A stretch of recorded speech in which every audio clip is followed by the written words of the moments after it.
Agora são 7h30 e nós vamos conversar com o presidente da Associação dos Docentes da Unesp, a Dunesp, João Chaves. Bom dia, João.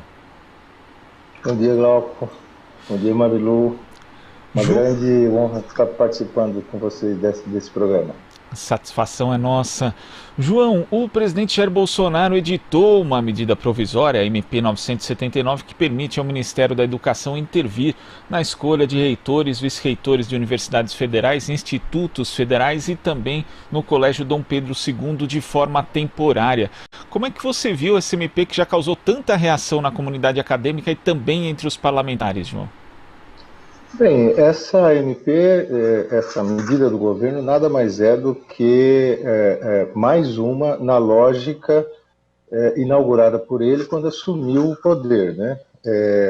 Desde que o ministro classificou como balbúrdia o que se faz nas universidades públicas brasileiras, vem acontecendo um conjunto de ações do governo no sentido de sabotar toda a produção acadêmica pública brasileira, né, com a asfixia financeira da CAPES, do CNPq, com medidas restritivas às ciências humanas nessas agências, e vai por aí afora. E essa medida já de certo modo, um segundo turno do que foi o ano passado, também uma tentativa nessa direção de colocar o governo federal dentro das universidades e violar de maneira absolutamente escandalosa a autonomia universitária, né? Essa medida,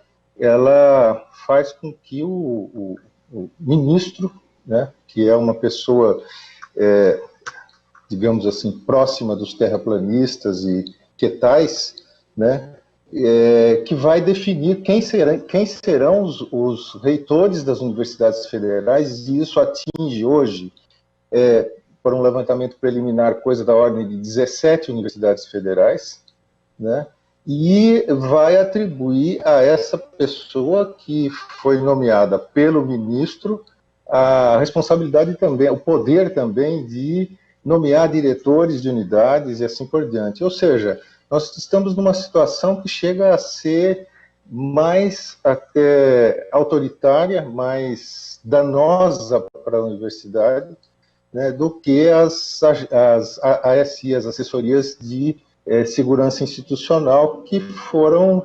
que foi um projeto implantado pela ditadura militar, empresarial militar, né, de 64, nas universidades públicas brasileiras.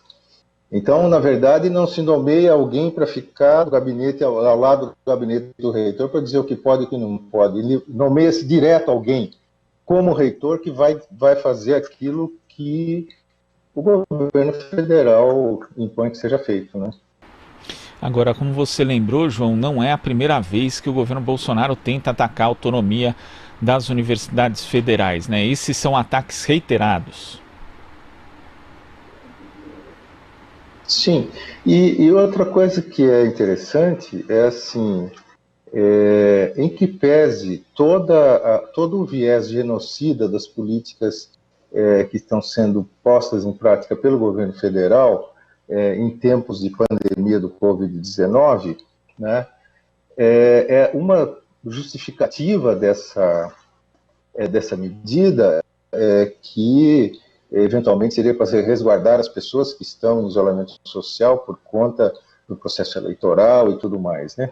É interessante esse cuidado seletivo do governo com os universitários, né, com a comunidade universitária, uma vez que para toda a população brasileira a iniciativa tem sido completamente oposta a essa, né?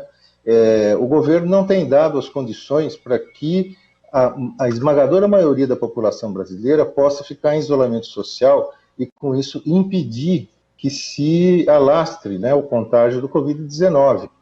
Né? O governo não tem dado condições para pequenos e microempresários, para trabalhadores que avulsos, né, para trabalhadores que não têm carteira, enfim. Quando dá alguma coisa, o governo dificulta ao máximo a possibilidade de acesso a esse recurso, né, ainda que um recurso extremamente limitado, né? Então,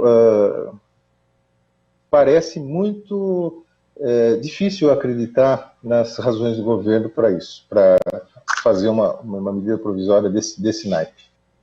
Agora, a reação foi muito intensa, né, João? Tanto nas associações ligadas à comunidade acadêmica, como também no meio político. O próprio presidente da Câmara, Rodrigo Maia, falou a respeito da possível inconstitucionalidade da SMP e partidos políticos também ingressaram com uma ação pedindo que a SMP seja retirada, uma ação no Supremo Tribunal Federal. Quer dizer, a mobilização foi muito grande, as chances da SMP prosperar acabam se tornando bastante pequenas. Então, Glauco, eu espero que isso aconteça mesmo, porque além dos levantamentos que foram feitos sobre a possível inconstitucionalidade dessa medida, que parece evidente, né, na medida em que ela viola a autonomia universitária, né, a comunidade universitária aprendeu nesse tempo a ficar bastante alerta às iniciativas do governo. Então, as respostas têm sido mais rápidas e mais intensas. E a intensidade da resposta a essa medida provisória foi proporcional ao tamanho do estrago que ela produziria, né, no sistema superior, do sistema de ensino superior brasileiro e no sistema de produção de ciência e tecnologia no país, né? Com isso, as lideranças políticas, evidentemente, foram acionadas, e sensibilizaram com isso, compreenderam o tamanho do estrago que seria feito nas universidades, e, se não me engano, cerca de 8 partidos políticos entraram com uma ação no Supremo solicitando a declaração de inconstitucionalidade dessa medida, né? Isto é muito auspicioso, porque sinaliza que a probabilidade de que isto prospere é pequena, né? Também uma pesquisa do Senado, né, mostra que quase 90% das pessoas que responderam à pesquisa são contrárias a essa medida, né, porque entendem que a autonomia universitária é um dispositivo fundamental para que as universidades públicas brasileiras tem um nível de produção de ciência, tecnologia e pensamento crítico que tem hoje. E isso é fundamental para a soberania nacional. E essa alegação, né, de proteção da comunidade acadêmica, da comunidade escolar, além dessa contradição que você apontou, né, o mesmo governo que flexibiliza, que pede a flexibilização do isolamento social, que se mostra preocupado, entre aspas, tem também uma questão do processo de escolha virtual hoje ter sido adotado com sucesso em vários lugares, várias entidades, assembleias virtuais em sindicatos, o próprio Congresso Nacional votando de forma remota. Quer dizer, essa é uma medida absolutamente descabida, a justificativa é pior ainda, João. Sem dúvida. O que tem acontecido, em geral, não só no governo federal, mas em outras instâncias, como, por exemplo, dentro das universidades públicas paulistas, é uma tentativa dos gestores, né, de tentar resolver e de tentar apresentar soluções para questões extremamente complexas e cujas soluções só podem ser construídas a partir de uma reflexão coletiva, a partir de uma reflexão do conjunto de pessoas que estão envolvidas com essa questão. Não existe solução mágica que possa mitigar todos os efeitos da pandemia sobre nós, né? Com certeza, a pandemia, nós temos que admitir, nos trará prejuízos, né?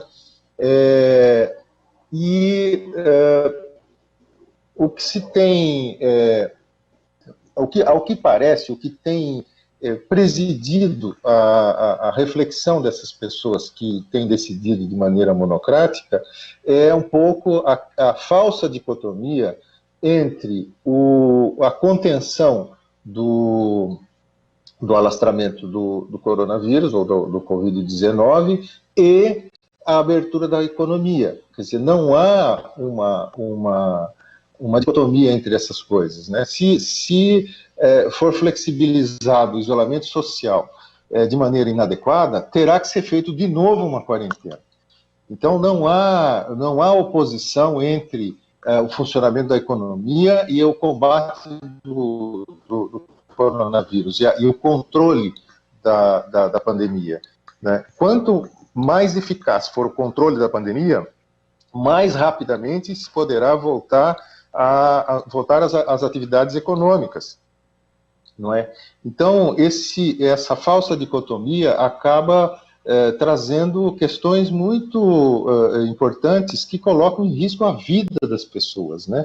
Essa flexibilização que está acontecendo no estado de São Paulo e em vários estados, ela acontece, segundo a esmagadora maioria dos especialistas, de maneira muito prematura. Nós estamos ainda no processo de ascensão da curva de mortes, da curva de contaminação, né, e em que pese, eventualmente, em um ou outro lugar, a ocupação de leitos ter diminuído um pouquinho, a flexibilização pode explodir o número a demanda por leitos, né? Então, essas questões têm que ser resolvidas com ampla discussão com as pessoas que têm conhecimento a respeito, que têm experiência a respeito, que são os especialistas que a esmagadora maioria deles, para não dizer todos eles, estão nas nossas universidades e institutos de pesquisa públicos, não é? E que poderão ajudar a monitorar isso se forem ouvidos pelas autoridades, né? Então, inclusive, o funcionamento das universidades sofre bastante com esse tipo de medida do governo, que, de certo modo, sabota a dinâmica natural de produção do conhecimento, de tecnologia e pensamento crítico nas universidades, que pode dar assessoria e pode dar sustentação para as políticas públicas que devem ser implementadas com todo cuidado durante o processo da pandemia, né? Tá certo, João. Queria agradecer a sua participação aqui no Jornal Brasil Atual e até a próxima. Eu que agradeço muito a oportunidade de falar mais uma vez sobre as universidades públicas brasileiras e coloco à disposição quando houver interesse, quando for necessário. Estou aqui para falar sobre as universidades públicas. Muito obrigado também. A gente que agradece e voltamos a conversar sim. Conversamos com o presidente da Associação dos Docentes da Unesp, a DUNESP, João Chaves.